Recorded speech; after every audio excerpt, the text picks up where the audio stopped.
ସାଙ୍ଗମାନେ ମୋ ସିନ୍ଦୁରର ଅଧିକାରରେ ଦେଖନ୍ତୁ ବିକ୍ରାନ୍ତ ଡ୍ରିଙ୍କ୍ସ କରିକି ଗାଡ଼ି ଚଳାଉଥାଏ ଆଉ ଏପଟେ ରାଗିଣୀ ରାଗିକି ଗାଡ଼ି ଚଳାଉଥାଏ।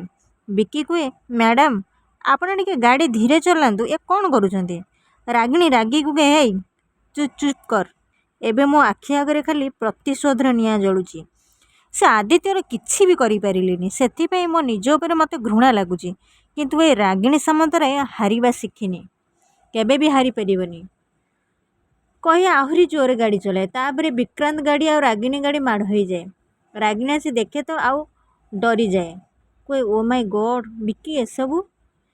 ବିକି ଦେଖେ ତ ସେ ବିକ୍ରାନ୍ତ ଥାଏ। ବିକି କୁହେ ମ୍ୟାଡ଼ାମ୍ ଇଏ ତ ଆଦିତ୍ୟ ଦାସର ସାନ ଭାଇ।